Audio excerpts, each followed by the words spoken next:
Bienvenue, c'est les Actus. Cette semaine, on vous emmène à Hofwiller pour la fabrication des fameux disques de feu. Découverte de nouvelles pages locales qui font le buzz sur les réseaux sociaux. À Utenhofen, des abat-jours d'un autre genre voient le jour.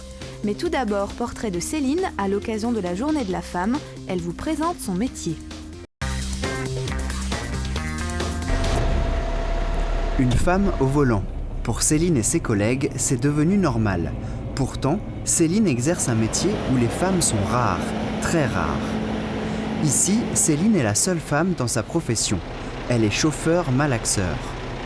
Donc ce qu'on fait, c'est qu'ici en centrale, on charge le béton demandé par le client, qu'on lui ramène directement sur le chantier qu'il veut. Donc on fait ça toute la journée, on fait à peu près 5-6 voyages par jour. Des études de secrétariat, un passage par la restauration, mais depuis 5 ans, c'est bien dans ce domaine que Céline se sent le mieux. Après avoir passé rapidement son permis, elle a effectué un stage avant de décrocher son premier emploi dans le secteur et maintenant elle travaille chez Bétonfer depuis 2 ans. En fait, bêtement, je voyais les camions passer sur la route et esthétiquement, ils me plaisaient. Donc du coup, j'ai dit, si j'obtiens mon permis, je vais essayer en priorité ça. J'ai essayé et j'ai accroché. Et depuis, j'ai pas lâché. Ça fait 5 ans. Céline doit faire ses preuves dans ce milieu, mais elle réussit plutôt bien. Loin d'être macho, les personnes qu'elle croise sont pour la plupart galantes, malgré quelques petites blagues. Sur ce point-là, il n'y a jamais eu aucune frustration. Je veux dire, on peut en discuter, on peut déconner, il n'y a pas de problème. Alors on va dire ça dépend des générations d'hommes en fait. On voit un petit peu les plus âgés qui effectivement auront un a priori sur la femme sur le chantier. Après, il y a la tranche d'âge 30-40 ans qui sans problème accepte une femme. Au contraire, j'ai déjà entendu les hommes dire mais c'est bien. C'est pas toujours les hommes qui peuvent tout faire. Il y a aussi les femmes, et c'est vrai. En effet, Céline le montre tous les jours sur les chantiers et ses collègues sont unanimes. Je l'ai connue avant, donc à la base déjà c'est une amie, mais après une grosse différence, professionnellement non, il n'y en a pas. Elle fait son travail comme un autre collègue, quoi. Écoutez, pour l'instant, il n'y a pas de souci, ce que je sache. Des femmes qui font des métiers d'hommes, la formule n'est pas bonne. Les femmes et les hommes peuvent exercer les mêmes métiers. C'est par là que commence l'ABCD de l'égalité.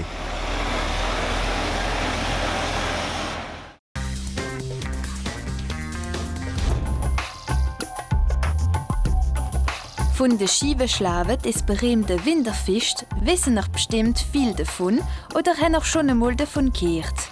Aber wie die Schieven hergestellt waren, wissen noch vielleicht nicht. Die Schreinerei Diffiné von Hofwiller weiss etwas davon. Sie drehen die Schieven jetzt seit ein paar Jahren. Das sind die Scheiben vom Scheibenschlagen, das ist bürgernes Holz.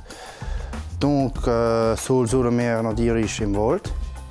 Und nun waren sie aus Delen geschnitten. Und die Delen waren aus Fähre geschnitten. Donc, das sind die Fähre, die haben ungefähr 11 auf 11. Und die spannen wir auf die Bank. Und nun waren sie abgedreht, dass sie rund waren. Am Nachmittag vom ersten Sonntag nach dem Karneval, dieses Jahr am 9. März, gibt es eine Vorführung im Musée von Hofwiller. Hier kann man sehen, wie die Scheiben ganz am Anfang gemacht wurden. Früher hat man die Dreibank gar nicht benutzt. Früher sind sie gehabt worden natürlich. Und nachher sind sie an der Dreibank gemacht worden, weil es schon einmal schneller geht.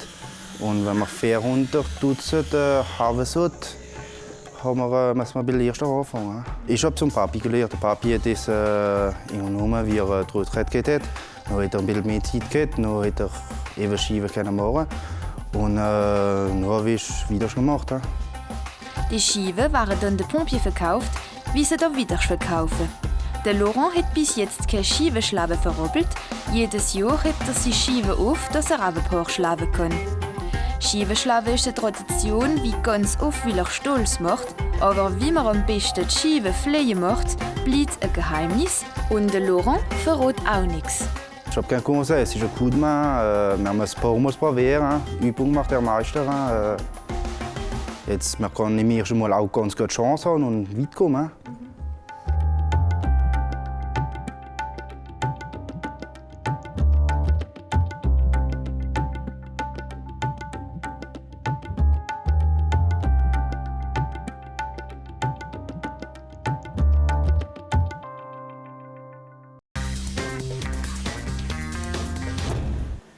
Buzz, un retentissement médiatique à la pointe de la mode. Le mot est entré dans le dictionnaire en 2010. Dans nos villages et sur internet, ce qui fait le buzz en ce moment, ce sont les groupes « T'es originaire de tel ou tel village si tu connais telle ou telle anecdote ». C'est Patrick qui a relayé le concept à Niederbronn. En fait, j'ai un ami du lycée hôtelier qui, à l'époque, était avec moi à Strasbourg, qui habite aujourd'hui du côté de Verdun et qui a lui aussi créé ce site, site originaire de Verdun. Et quand j'ai vu ça, je me suis dit, pourquoi pas le tenter chez nous à Niederbronn. En fait, moi j'ai vu qu'il y avait plusieurs villages qui ont fait ce groupe, quoi. Il y avait Niederbronn, Reichshofen, et puis en fait, nous, il y avait personne qui l'avait fait pour l'instant, quoi. Donc je me suis dit, si dans 2-3 jours il n'est pas fait, on va le créer, quoi. Les internautes sont invités à participer. L'engouement est surprenant, réunissant en quelques jours plusieurs centaines de personnes. J'ai commencé avec 10 personnes de Niederbronn. Et en fait, après, il y a eu l'effet boule de neige. Et en fait, voilà, le groupe s'est agrandi et voilà. On n'aurait pas pensé que justement ça allait en faire. Il y en avait tellement qui seraient rajoutés. Et surtout pour la majorité qui ne vivent plus ici. Donc ça nous a permis un peu de connaître les gens que nous-mêmes on n'a pas connus, qui habitaient ici. Je pense que c'est un effet de mode là maintenant. Là, ouais. Les membres discutent et échangent. De nombreuses photos sont partagées. L'intérêt, c'est aussi de garder une trace du passé. On a 373 photos à peu près, surtout des photos de classe, des photos de Niederbronn avant la guerre, après la guerre, des photos d'il y a 10-15 ans. Ce qui revient régulièrement, c'est les années collège chez tout le monde. Bizarrement, il y a 2-3 professeurs ou principaux qui ressortent un peu plus. Monsieur Fischer, le célèbre prof de physique. Il y a Monsieur Rombourg, où j'ai appris qu'il est tombé d'une chaise pendant un discours ou un cours. C'est répétitif. Il y a le foyer Saint-Michel qui revient énormément. Le foyer Saint-Michel avec des photos, avec des anecdotes. Si toi aussi pour le foot, tu avais rendez-vous au foyer Saint-Michel.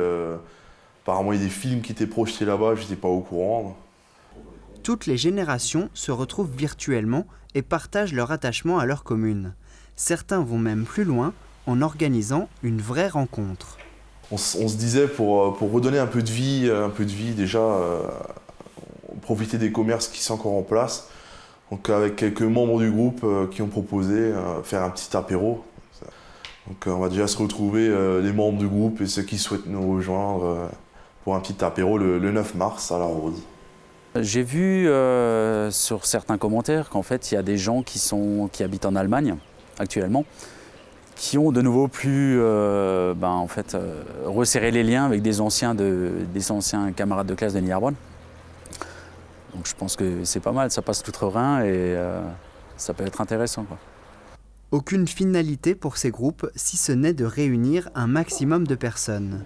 Mais l'avenir nous réserve des surprises et parmi les membres, des idées germeront peut-être pour prolonger la cohésion. Là, j'ai créé début de la semaine dernière Cité Alsacien Rejoint et je pense que celui-là va exploser.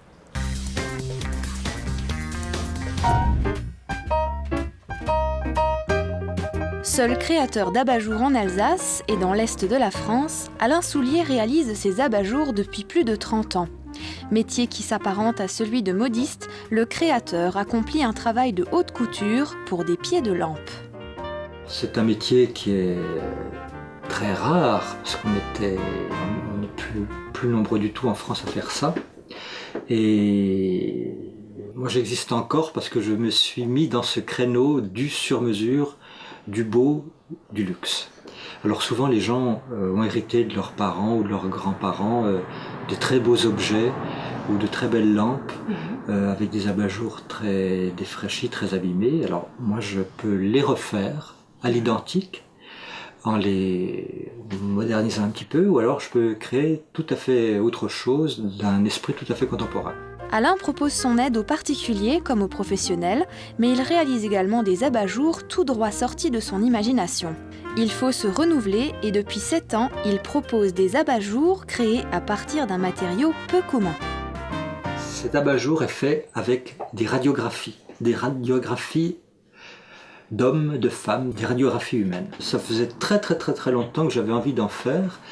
Je me suis mis à en faire il y a quelques années, parce que ça avait trotté longtemps dans ma tête. Et la première fois que je les ai montrés, c'était au Louvre, à Paris, au Salon du patrimoine. Et ça a étonné tout le monde, ça a eu du succès. Alors j'ai des commandes, les gens m'apportent leur propre radiographie. C'est fou tout ce qu'on peut faire avec. Alors ça ne se travaille pas facilement parce que les dimensions sont très réduites. Il ne faut pas qu'il y ait le numéro de sécurité sociale, ni le nom de l'hôpital, ni du médecin, ni de la personne. Enfin, il y a des... Alors une fois qu'on a enlevé tout ça, ça réduit il y a moins d'hectares. Je pense à la transparence, je vois la transparence avec les choses. Tout ce qui est source de lumière est source d'inspiration. Avant de prendre définitivement sa retraite de créateur d'abat-jour, Alain a souhaité transmettre son savoir-faire et c'est depuis peu, et pour une durée d'1 an, qu'il accueille une stagiaire qui intervient dans le cadre de la FREMA, la Fédération régionale des métiers d'art d'Alsace. Moi j'aimais bien faire des lampes. Ça fait longtemps que je bricole des lampes comme ça. Et quand je me suis mise à chercher quoi faire pour retravailler, parce que je me suis arrêtée très longtemps, j'avais envie de faire des lampes. Et puis j'ai très vite été coincée par les abat-jours en fait, parce qu'on en revient toujours à la même chose.